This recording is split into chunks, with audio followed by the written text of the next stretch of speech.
നമസ്കാരം.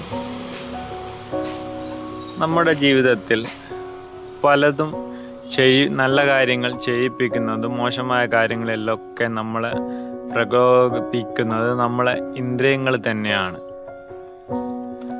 ഇന്ദ്രിയങ്ങളുടെ നിയന്ത്രണത്തിൽ നമ്മൾ പലതും ചെയ്തു കൂട്ടുന്നുണ്ട്.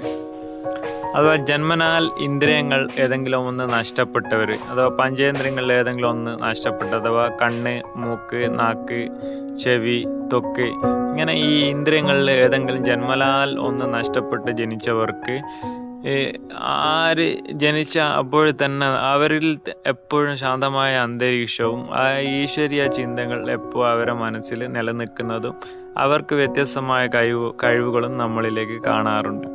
അതേസമയം നമ്മളിലിപ്പോൾ ഈ ഇന്ദ്രിയങ്ങൾക്കൊന്നും പറ്റാത്ത ആൾക്കാർ പല മോഹങ്ങളിൽപ്പെട്ട് പല ആഗ്രഹങ്ങളിൽപ്പെട്ട് അങ്ങും ഇങ്ങും കൂടുതൽ സഞ്ചരിച്ചും കൂടുതൽ വേണ്ടാത്ത കുറേ കാര്യങ്ങളും പ്രവൃത്തികളൊക്കെ ചെയ്തു കൂട്ടി, അഥവാ പിന്നീട് ഏതെങ്കിലും ജീവിത സാഹചര്യത്തിൽ ഒരു ഇന്ദ്രിയങ്ങൾ നഷ്ടപ്പെടുമ്പോൾ തന്നെ അവർ സ്വാഭാവികമായിട്ടൊരു ശാന്തരാവുകയും ഈശ്വരീയ ചിന്ത അവരിൽ ഉണരുകയും ഒരു നല്ലൊരു ബോധതലം അവരിൽ വരുന്നത് കാണാറുണ്ട്. എന്തുകൊണ്ടാണ് ഇത് വരുന്നത്?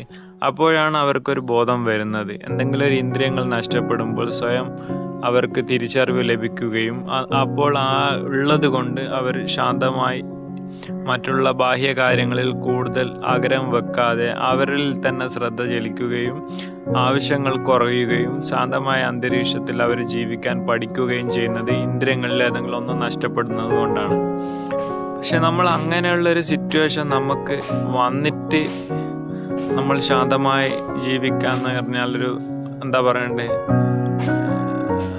ആ ഒരു തിരിച്ചറിവ് വരുമ്പോഴേ നമ്മൾ കാത്തു നിൽക്കണമെന്നില്ല. നമുക്ക് ഇന്ദ്രിയങ്ങളുള്ളപ്പോൾ തന്നെ ഇന്ദ്രിയങ്ങൾ നഷ്ടപ്പെട്ട ആൾക്കാരെ അപേക്ഷിച്ച് നമ്മൾ അതിലും അനുഗ്രഹീതമായ മനുഷ്യർ തന്നെയാണ്.